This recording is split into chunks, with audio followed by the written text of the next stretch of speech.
a Chevrolet movie theater. Interior crocodile alligator. I drive a Chevrolet movie theater.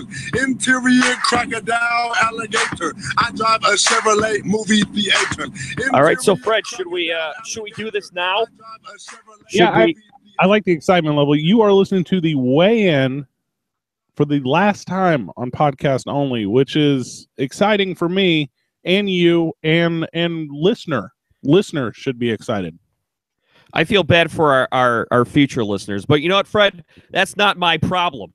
Yeah, we were misleading, is what it was. We were misleading to listener because they thought we were going to come on and they thought we were going to take internet stardom by storm, like we have so many previous times, like we have. Well, you know, Fred, you and I have been in this podcast world for a long, long time. Doing great.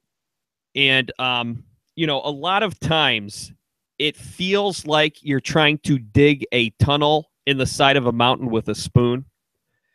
And a lot of times you see people who tease big announcements, big things coming, you know, game changer, tune in. And most of the time it's like, oh, we're going to have 5 minutes with the Gin Blossoms before they play their free show at whatever local casino. That sounded good. That sounded just like him, actually. It's been a while. I think that's the only lyric I know from any Gin Blossoms. I think same with everyone. I think they actually just come out there, play that chorus for an hour and a half, then leave. Well, and the best part of it is, Mike, we could now play any Gin Blossoms hit we wanted. That's the big announcement. I have gone out and bought the Gin Blossoms greatest hits. We have got the licensing for just that album, and we will be featuring that entire album in every episode of The Weigh-In from now on. No, but all joking aside, Fred, this is actually a pretty big announcement. Yeah, this is the thing we're excited about. And I'm a seer, not a believer. We haven't teased this. We haven't said anything on air because we don't want to excite. We don't want to excite listener. We want to. We don't want to jinx it either. Yeah, that's part of almost everything I do. As most of our listeners are fully aware, you work in an AM radio station. I work in an AM radio station. We have a lot going on outside of our podcast world. And with that said, we reached out to some of the people we knew, and we have a really decent program in our belief, and we'd like to build some affiliates. We'd like to take on the terrestrial airwave. That's what we said, and that's the dream. And wouldn't you know, we messed around and fooled a guy. So we are now the proudest, newest, and I guess we'll be newest for like a week because the station I'm about to mention is going through some formatting. But no longer will you be able to hear the Weigh-In exclusively at Weigh-In Radio. You will now be able to hear, if you are in the St. Louis market, the Weigh-In broadcasted live terrestrially over 590 KFNS, simulcasting on 1380 KXFN, and online at talkstl.com. And but you know, fear not if you don't live in the St. Louis area. You won't have to travel there every Sunday morning because the show will still be podcasted on weighинradio.com. But you know, bonus to the listener is the podcast it'll be about 40 minutes longer. So you're getting bonus weigh-in every week. You are going to have to put up with some of our corporate hijinks. We're going to do some promos. We're going to bring some advertisers. It's going to be, the format's going to be there. The structure is going to be there, but we're going to delve a little deeper into sports in a sense, but sports as it affects culture and culture as it affects society. Right. Fred, if I were into making stupid taglines, I would say that the weigh-in on 590 AM in St. Louis is where sports and society intersect. But you know what? We're just going to do the show. That's all we can do. Yeah, exactly. We have proven through the original 8 episodes of The Weigh-In, which are going to be soon going to be called the top 10, the first 10, original 10 commandments. We're going to give them a cool nickname. The Weigh-In Bill of Rights. Yeah, they're going to fall to the lexicon. Okay, they're going to fall to the wayside, and no one 1 year from now on our 1 year anniversary of hopefully multiple affiliates by that time is going to remember the Star Wars Challenge. Right? Are we still doing that? Do we need to do away with that because you know, we're on a macho sports station, or People like sports like Star Wars, right? But they're going to hate me because I'm not into Star Wars. So pretty much what's going to happen is everyone's going to love Fred from the weigh-in and then hate Mike from the weigh-in because he's not into Star Wars. Which, if that's how it plays out, that's how it plays out. Right, because you know what? Sometimes people will listen more to someone they hate than someone they like. We, along with some slight format changing, guys, and don't freak out. The program's going to stay the program, but we're going to have some more guests on. We're going to talk to some people, and I would like to continue to do that through our Google Hangout type system, where that person doesn't necessarily have to come in studio, but we can have them be in the comfort of their own home, and we can discuss goings-ons in the world. And like I said, now that I have easier access to press passes, we're going to get into some trouble. Yeah, well, and you know, Fred, we use Google Hangout, and the fact that we use Google Hangout affords me the opportunity to do the show nude from the waist down. And that's what I hope to continue that tradition as we bring this show to the St. Louis Airways. But make no mistake, Fred, our goal is definitely to sell out. I mean, that's what everyone that's what everyone's goal is when they first start. I mean, you hear one of your favorite bands on a Volkswagen commercial or an Apple commercial, you say, "Oh, they sold out." It's like, okay, well, but that's their job. I mean, you go to your job at the local Walgreens. You're not doing it because you love selling women's clothing and beauty products. You do it because you want to get paid. So there are very few people out there that like selling dresses and like selling shoes and know that their career in life. There's very few dudes that are all about like flirty hair and scents. There's not a lot. Right. And you know, for those people, they may be doing their job because it's a passion, but it's nice to get paid. Don't be surprised, Fred, if you hear this over the St. Louis airwaves. Mike Parsons here, and you've heard me talking about erectile dysfunction for a while now. Because that's the biz, Fred. If someone wants to pay me to have erectile dysfunction, I will have erectile dysfunction. As you all know, I've suffered from debilitating credit all my life. Yeah, I'm with you, Mike. We can do it, and we will do it on 590 KFNS and simulcasting at 1380 KXFN and online at talkstl.com. And, you know, Mike, this is where I broadcast St. Louis Ambush Soccer, and I'm kind of a sports broadcaster by heart. I've never been really a radio guy, but this is a cool opportunity, and there's a lot of bodies over there that I like. So don't be surprised if I'm going to do some popping in on some other programs and talk about the weigh-in here over the next couple weeks, and we're going to go from what looks like hundreds of listeners from the website to what is easily, with our market share, 160,000-ish people here in St. Louis regularly. And it's an exciting opportunity, man, and I'm very proud of you for allowing me to be part of it, because you are a good guy, and I don't deserve this. No, Fred, I'm the one who doesn't deserve you. You say thousands of listeners, huh? Well, I know what the market share is, and I know we roughly KFNS 590 and 1380 KXFN hit at or near 160,000 listeners weekly. So that's good. I mean, and in the time slot we were given, we have a real opportunity to make a big impact. So I'm excited. This is a cool thing for the weigh-in. We have some new imaging. We have some stuff going on. We got some promo stuff going on. So bear with us over the next 2, 3, 1 month. Bear with us till the new year. And I think by the new year, we'll have our feet completely under us and the best the best product we could possibly give anyone. So there's a cool announcement to start the show. Yeah, that's a lot more listeners than I thought. The reality of the situation is hitting me, Fred. Hold on. Hold on a sec. I left my inhaler upstairs. Woo. Okay, I can get but all joking aside, you know, with this bigger platform, if we suck, we're going to know about it pretty quickly. So if nothing else, Fred, this is a good test for us to sort of see where we're at. Can't wait. Cannot wait.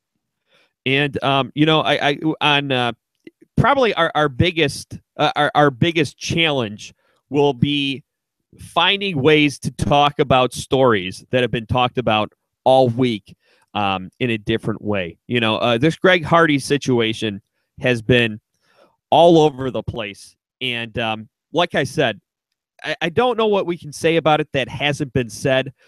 To me, the most baffling thing about all of this is that, you have people like Stephen A. Smith, and I just use him as the example because he's the most high profile. He's not alone in this, but there seems to be a whole contingent of people out there, Fred, who, after they read the police report, which was pretty graphic.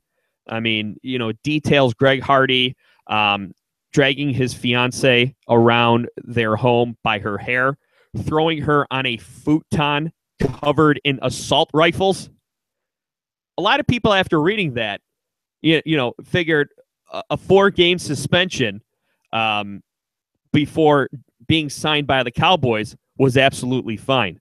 But now that Deadspin has released the photos, now they want the guy banned from the NFL.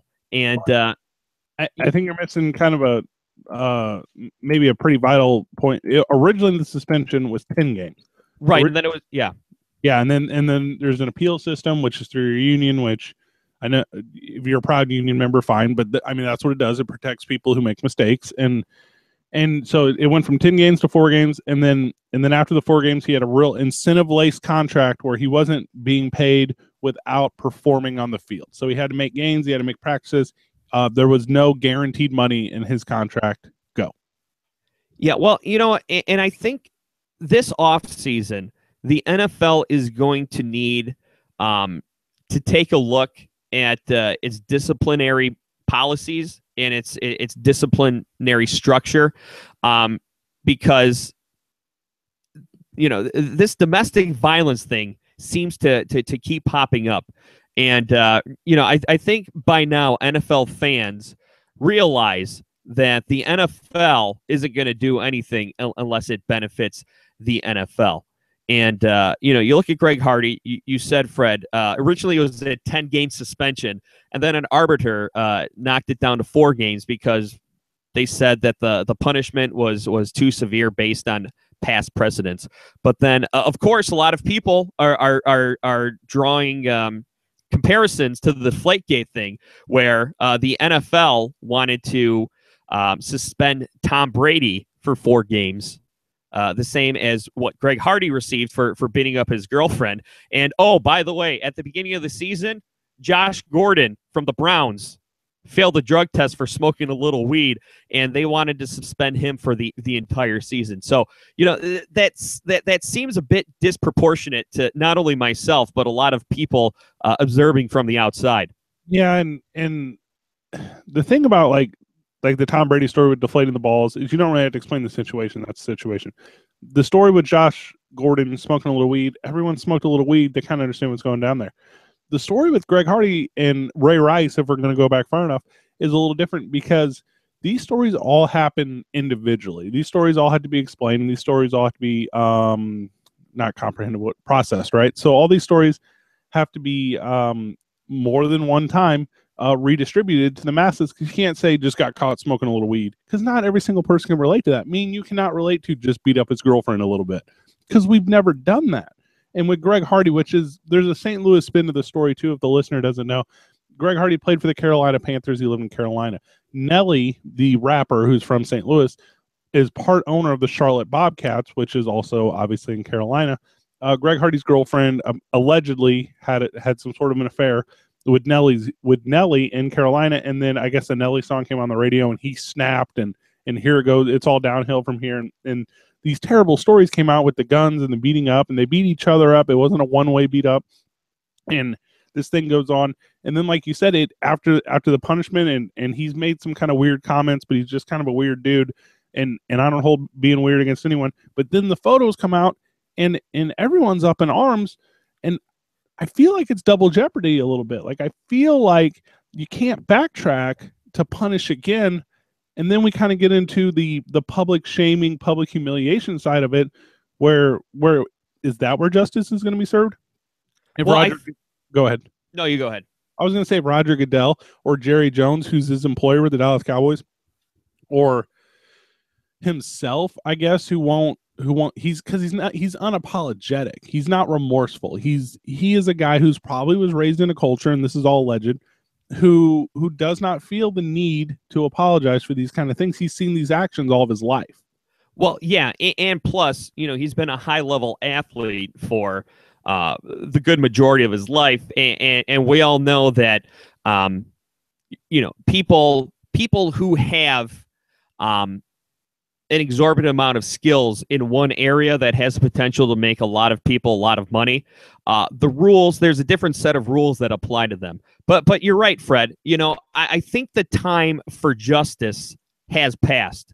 The time for justice should have been when that police report was made public and the NFL was investigating the situation, finding out that Greg Hardy, even though he was let off convictions by some technicality, there was pretty decent hard evidence that he didn't only abuse his ex-fiancée, he did it in a very violent, brutal type of way. And you hate to put degrees of severity on domestic violence, because all domestic violence is wrong. But I mean, this was pretty damn severe.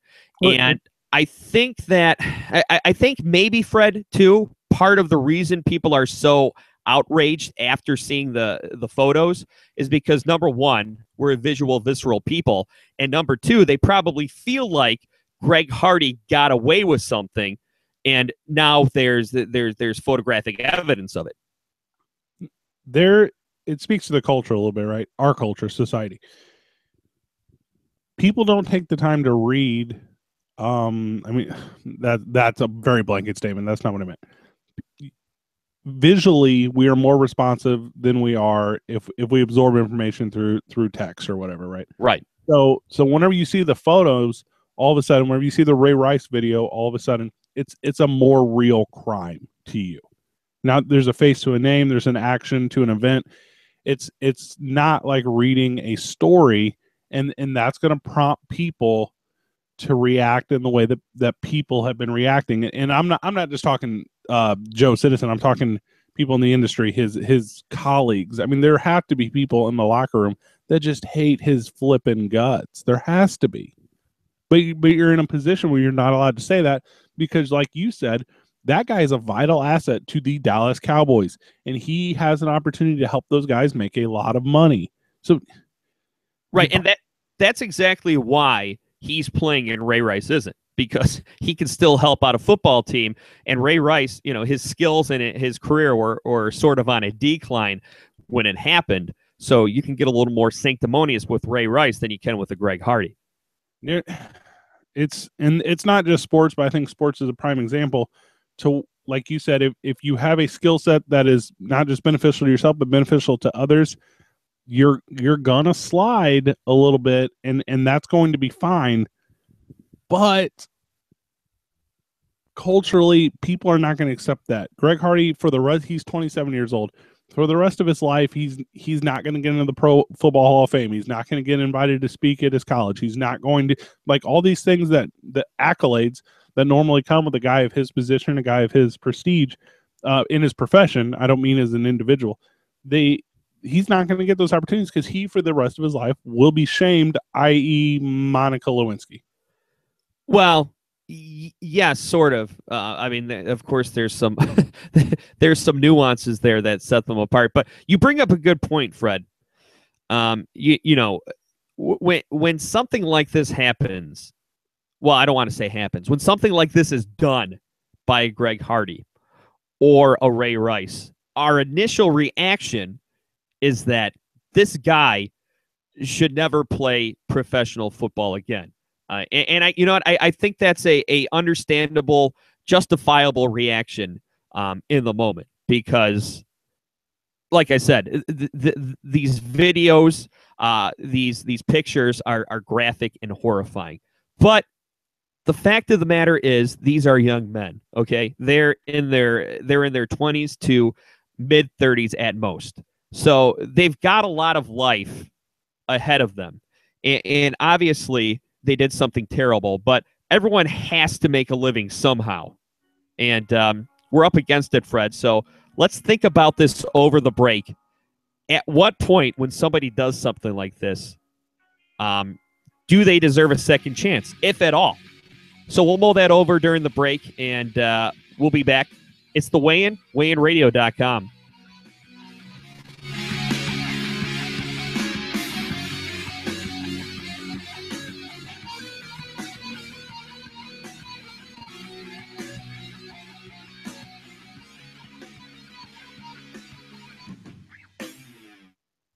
Okay, that music went on a little long. I probably could have let you jump back in there.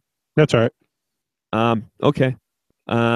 So that segment seemed to go well. Yeah, I liked it. Okay, so we can we can start with that Greg Hardy. When does somebody deserve a second chance? And then we can transition into something. You want to transition into something lighter before we move on to the Missouri football protests? Probably should just find a little balance. Okay. I got a couple things. Urban Dictionary has released a definition for what comes after Netflix and chill. Or I don't know if you did you watch any of Donald Trump on SNL last night? No. Okay. Well, okay. So we'll jump into it's called Hulu and Commitment. And then if if we need time after that, then we can talk a little bit about Donald Trump on SNL. I can tell you a little bit about it, and then we can talk about whether there should have been a boycott or something. We'll roll with it. Yep. Okay, I'll bring us in. Here we go. Let's see. Okay, this is a 15-minute segment, correct? Yeah, should be. Okay, here we go. I'll wait till my timer hits 23. Okay, 20 seconds.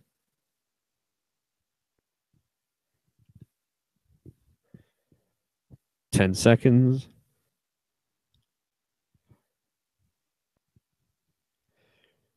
And for the formatics, I'll just say what ours are right now. And then next week, here we go. Now, back to the Weigh-In. Got him! WeighInRadio.com. It is the Weigh-In, WeighInRadio.com. Live tweet along with us this episode. Fred, at Too Heavy to Skydive. Is that Too Heavy to Skydive? Is that with twos spelled out, or is it with the twos are numeric? The number 2 heavy and the number 2 skydive. And me, other Mike P, tweet along with us during the episode, and we'll tweet you back. All right, so Fred, before the break, of course, we were talking about this Greg Hardy situation that has just been blowing up all over the place. And, of course, the accusations in the police report are terrible. The photographic evidence is terrible. And right now, everybody is in the mode of this guy should never play another down in the NFL again. And like I said, that's a very understandable, justifiable reaction. The fact of the matter is, Greg Hardy is, how old did you say he was, Fred? 20. Well, it would have been at the time of the incident, like 24. I don't know. He's like 25, 26. He's in his late 20s. So he has a lot of life left ahead of him. 27. He's 27. Okay. And between now and whenever his go-round is over, he's going to need to make a living. And, I throw this question out to you, Fred. I throw this question out to our listeners who are tweeting along with us. When somebody does something heinous like this, or like Ray Rice, or even Adrian Peterson, there's a lot of uproar over those pictures that were released over him harshly disciplining his child. Is there an amount of time? Is there a set of steps, a criteria, if you will, that someone has to meet before receiving a second chance in the profession that they were suspended from for the original transgressions? I think it's tough because there's not a set of time, right? There's not a defined, hey, just disappear for a couple of years, come back, you'll be fine. You can't do that, especially in these fields. You're only able to excel really from the time you're 22 to 30. And even more realistic than that, you're only be able to play productively for about 3 years. Right. If you're lucky. If you're fortunate. There is, I believe, a formula. I absolutely believe there's a formula to repair these kind of reputations, and that has been proven by individuals who have done it. For instance, is if you get an athlete who commits like a domestic violence. Well, let's use St. Louis for an example. I think that's going to be a good start from where we are to where we're going. Leonard Little was a football player for the St. Louis Rams, and he got into a car accident while under he was intoxicated, and he killed a lady, killed her with his car, and Leonard Little then became an advocate and a spokesman for anti-drunk driving, for stronger discipline, and he did these things, and those things really helped, because he was genuinely sorry. He screwed up. He made a mistake, and that's where Greg Hardy's coming up short here, because he's not remorseful. Like, it's how you own the moment, and it's too combative of an argument he's putting forth to the masses. Right. I think you're right, Fred. I think you can't put a tangible amount of time on it. I think that it's a judgment call. Number one, is this person genuinely remorseful? Number two, are they taking steps to, I wouldn't say rehabilitate their image, because that's artificial, but are they taking steps to correct, whatever behavior got them in trouble to begin with? But we live in a world, Fred, where people are very uncomfortable with things being subjective, and of course any situation is not going to please everybody. I think that maybe if you're the NFL and this keeps popping up, I think maybe what you need to do is you need to have sort of a rigid disciplinary system in place, sort of like with steroids in baseball, right? You get popped to steroids in baseball, you get a certain amount of games, half the season. If it happens again, you're gone.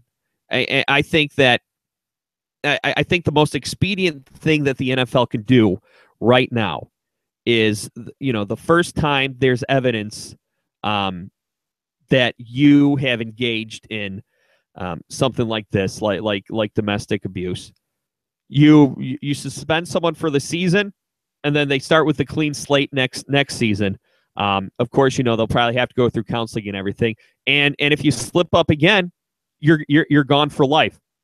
But Mike, define evidence. Is that an accusation? Is that hearsay? Is that an actual conviction? And if it's an actual conviction, aren't you already being punished? I don't understand. I would need to see the measuring stick to this system, because I think every single case is case by case. And hopefully moving forward, there's not as many, but the odds are there will be. And I don't know how to blanketly categorize everyone like you can do with a drug policy, or like you can do with a curfew rule. Like it's not as simple. Right. Well, I guess to answer your evidence question, I guess it would have to be visual evidence. And I don't know why, when the Ray Rice thing started, when the Greg Hardy situation started, why the video / photographic evidence wasn't released right away. But I think once you have it, then you have to act accordingly. And you know what?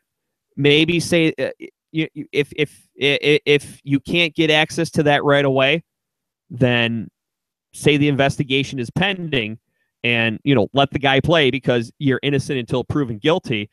And then if and when the evidence surfaces, then you take disciplinary action. I don't want to serve you with a gotcha moment, okay, Mike? But here's a gotcha moment. All right, let's hear it. A historic example of this is Kobe Bryant. A closer example of this is Ben Roethlisberger, and a today example of this is Patrick Kane. There are guys out there who have been accused of doing some pretty harsh things that have washed out, and it's either, and we don't know the exact, but false accusations, maybe money digging, maybe we don't know. We don't know the stories, but we know for a fact in the court, in the eye of the law, there was no law broken. Right. We know for a fact. And people, and I got a friend here locally who played collegiate football, and he's a real good friend of mine. And he got caught in a bad situation in his college, and he spent one evening in trouble, and then after that he was acquitted of everything. He wasn't even charged. He had nothing happened because he didn't do anything wrong. Like he is a good dude, and he still is a good dude, but he got caught up for literally 8 hours one night, and he had to like go to a different college, and he ended up being really successful, and that's not part of the story, but there is a culture out there that will take advantage of your situation through accusations, through false statements. And I think Patrick Kane is a prime example, man. You cannot, just because someone says, automatically believe the accuser. Well, and I think that's a big reason why we spend so much time talking about this stuff. Because you're right, Fred. You know, when all you have are accusations and police reports, it's hard to form an opinion unless you have the photographic evidence. But yeah, like you said, you know. There are a lot of people out there who will try to take advantage of the situation.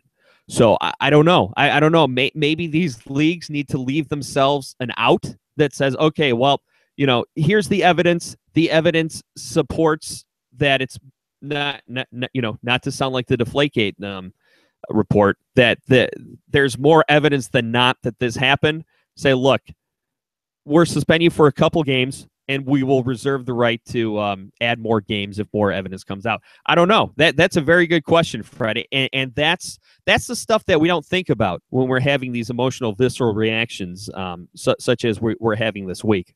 Well, and I don't want to be. I'm the anti-media. And don't get the lead wrong. I'm not coming back. Hey, when we're back from the break, why Greg Hardy's got it right and everyone else has got it wrong. I'm not. All of you should shut up and let Greg Hardy play. But I am absolutely the guy that says, because as a dude who's kind of been a jerk for a long time, people will just create stuff, man, and people will say things, and there's probably some truth to Patrick Kane. There's probably some truth to Ben Roethlisberger and Kobe Bryant, but there is not. I assure you, there's absolutely not what occurred is not what occurred. Jameis Winston, that situation as it was portrayed to the media, Duke Lacrosse, that situation is not what it was. Promise. And with Greg Hardy, this situation may exactly be what it is. It absolutely might. But the chances are that it's not. The chances are that something else had occurred at some time, and only two people in the whole world know the truth, and no one else is ever going to figure that out.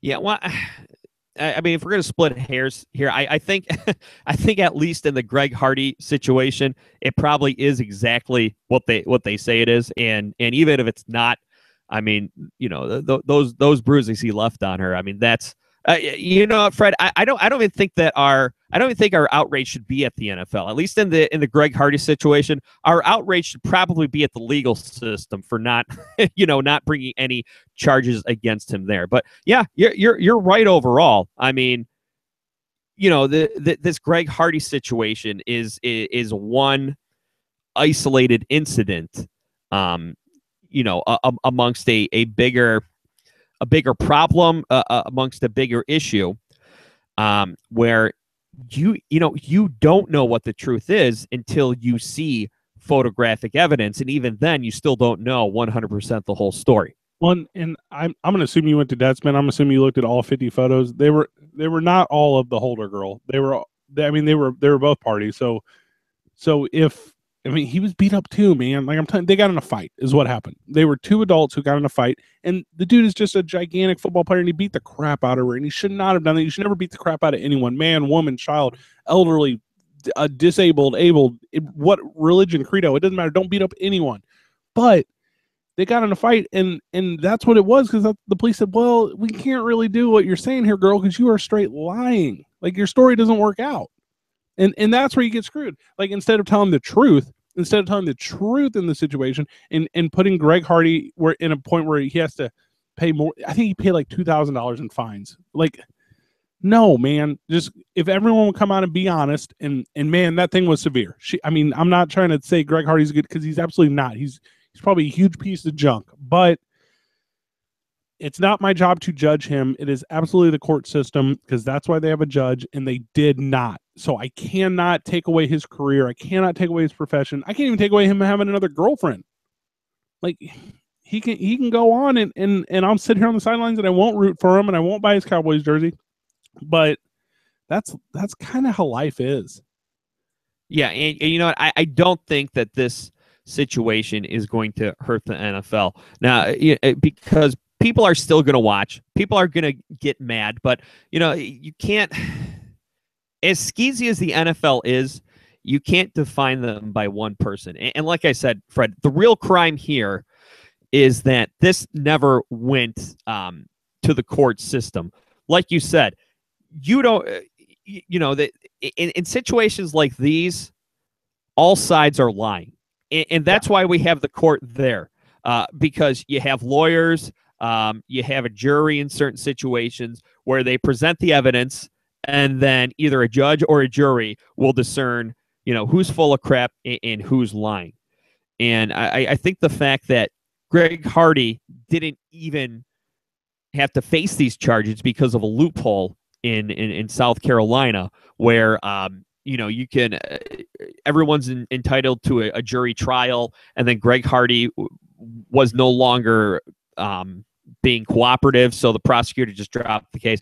I think that's the real crime here, and I think that's why stuff like this, it's a shame when it's dropped on a technicality, or some people just settle outside of court. Yeah, and like the whole situation is just absolutely screwed.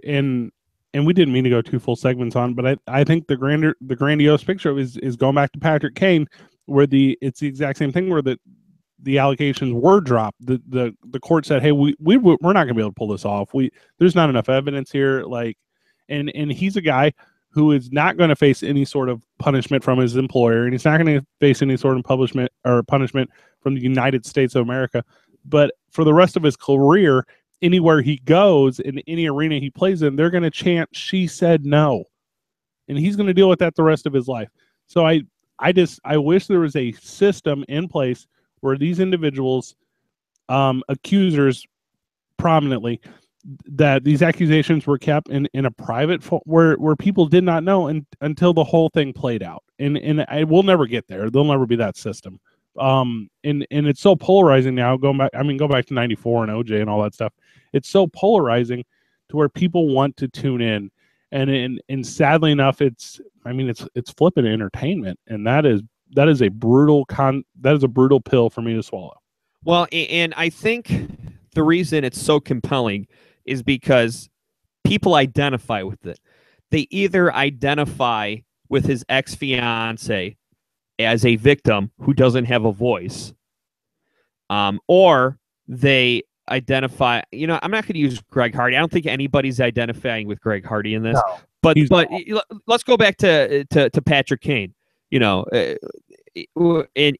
just any generic he said, she said type of controversy like this, people will identify with a guy like Patrick Kane because they see him as being falsely accused, and they've been falsely accused of things, or they can see themselves being more a victim of false accusations of abuse or sexual assault than they see themselves as being a victim of sexual assault itself. I think really what it is, it's just the situation that you can see yourself in, and that's kind of who you identify with.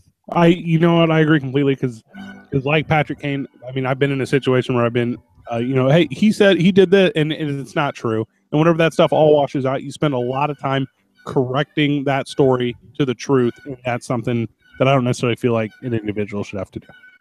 It's the Weigh-In, weighинradio.com.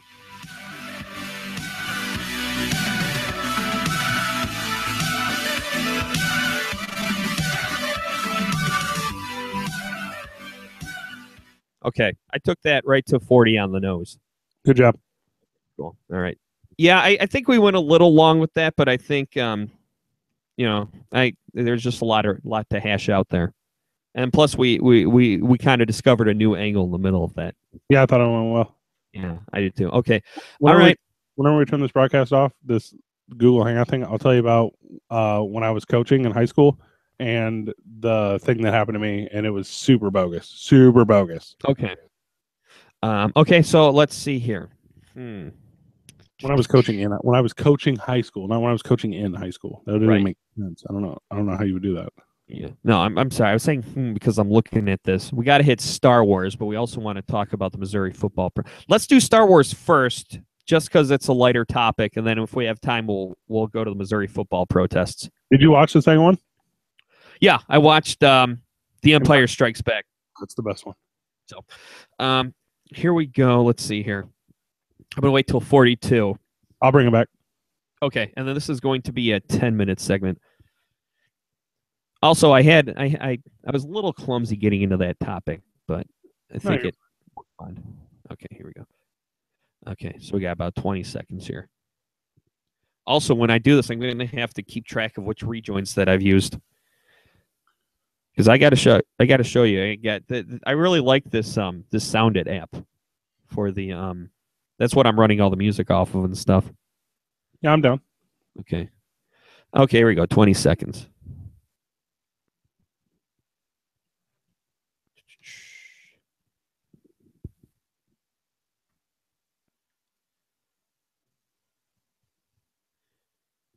Okay, 5 seconds.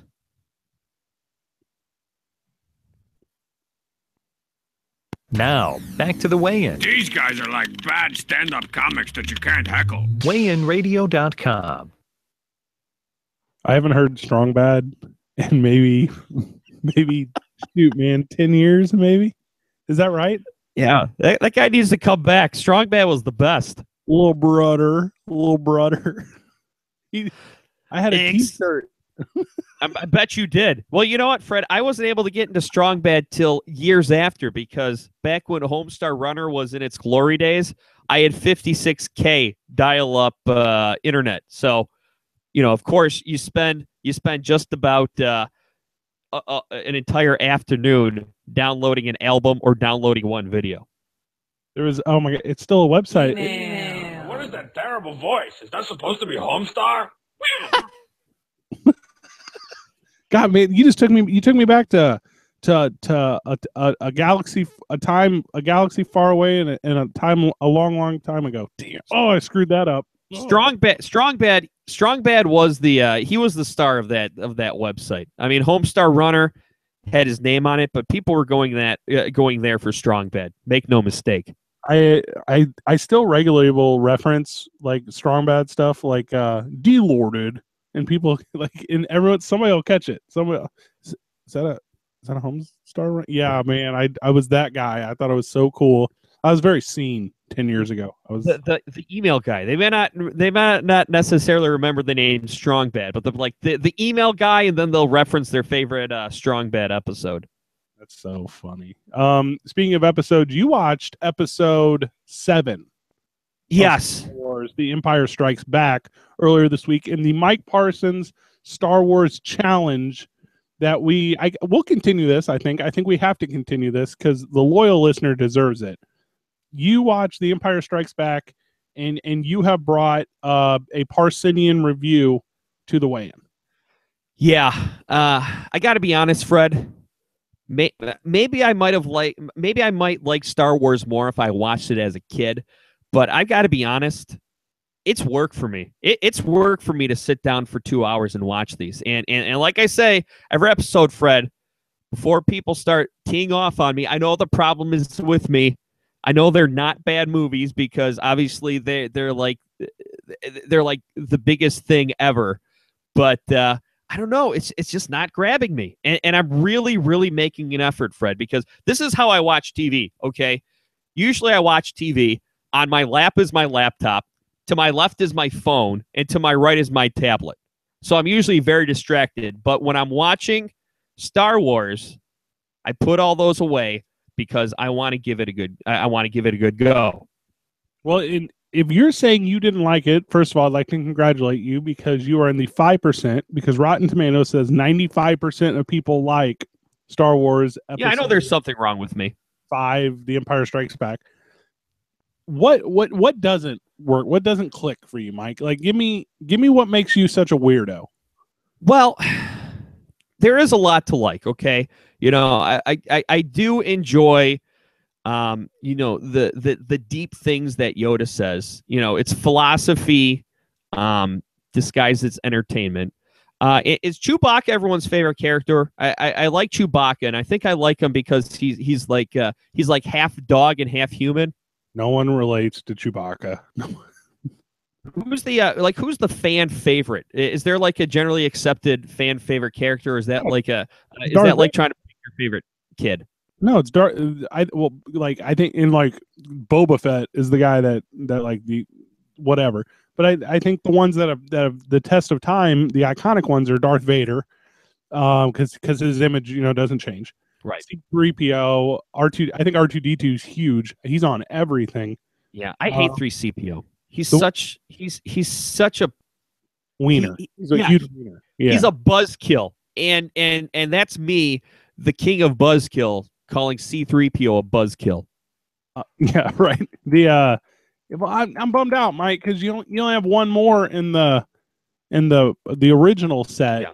and this is the next one's the darkest one. Okay, and maybe I might like that because the Empire Strikes Back was somewhat darker than A New Hope, and I like that. But there's just something that's not grabbing me. I don't know if it's the tone. I don't know if it's the pace.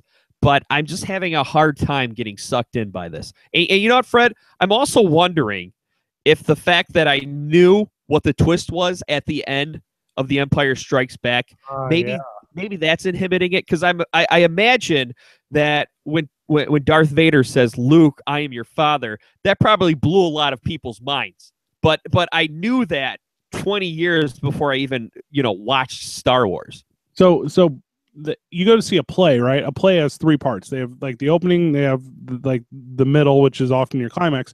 Then they have the end, which is your resolution, right? Yes. So you watch the opening of Star Wars and you thought, I'm not really there. You've now watched the second episode, which is, it plays out theatrically like a play. This is kind of the height of action, right? Right. The whole next episode is just summing up like the first set of movies. Are you going to be able to make it through Return of the Jedi without losing your lunch? Well, I'm going to stick with Return of the Jedi, because you know what, I watched the first two, and I've told friends in my life that I'm watching the Star Wars, and they're very excited because this is a thing with me. Okay, this is a thing with me and just about everyone in my life that I've never seen Star Wars, and a lot of people are amped up that I'm watching them, and I've already got people who are buying me tickets to the new one coming out in December. So I'll stick with that one. I got a question for you though, Fred. Yeah. Is there any contingent of fans out there who like the prequels better than the originals? Yeah, maybe little kids or something. Maybe, yeah, because the prequels, the way they were hit, they hit like they have the littlest kid, which relates to like toddlers. They had Jar Jar Binks who relates to like babies. They had like young Ewan McGregor who relates to like people our age. And they hit every single demographic with certain characters. It was done on purpose. It's a smart movie.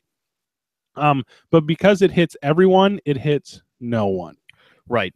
Well, see, because I was wondering, if and I'm sure if there was a sizable group of fans out there who likes the prequels better, they probably would be much maligned. But I'm wondering, maybe, hopefully, I might like the prequels better. I don't know. But yeah, I'm just having a hard time with it, Fred, and I'm really giving it the college try. I really am. Well, no, I am proud of you, and as we transition out of this, I think college try is a good effort because there's some stuff going on at the University of Missouri, which is right in my backyard, that college players are no longer trying to play football, and they have a pretty good reason in their opinion, Mike. I don't know if you caught wind of this story. Yeah, I did. Yeah, but the Mizzou Tigers football team, which is not doing great this year, but that's not important. All of their black players say they're on strike. They say, we're on strike until our president resigns. What?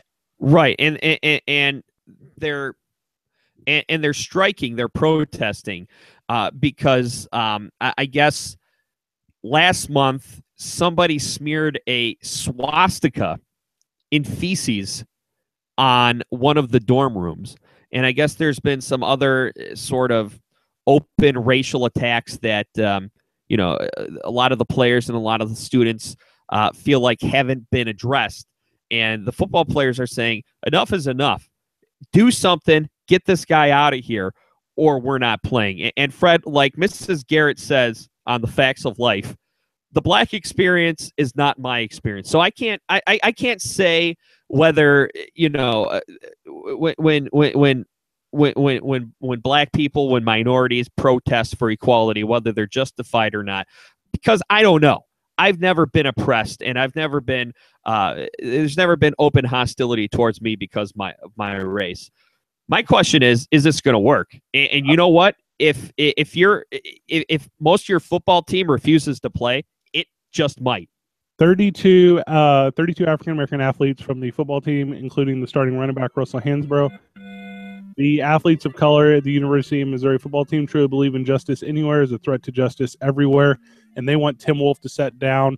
We're going to dive into this a lot more on our first episode that's broadcast live on 590 KFNS. But football and the black athlete has a loud vocal voice, and they're going to do their absolute best to correct what they feel is an injustice, and you will get our take on that next week.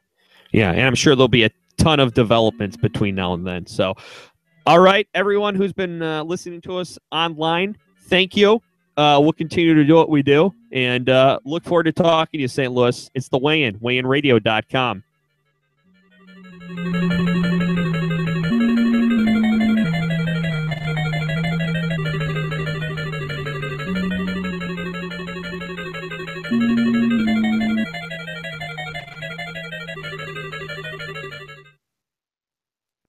And, of course, I'll have the stopwatch in front of me, so, I won't leave as much music going to the end. And also, I'm going to have Rich cut some dry voicers to drop over the music if we have a good amount.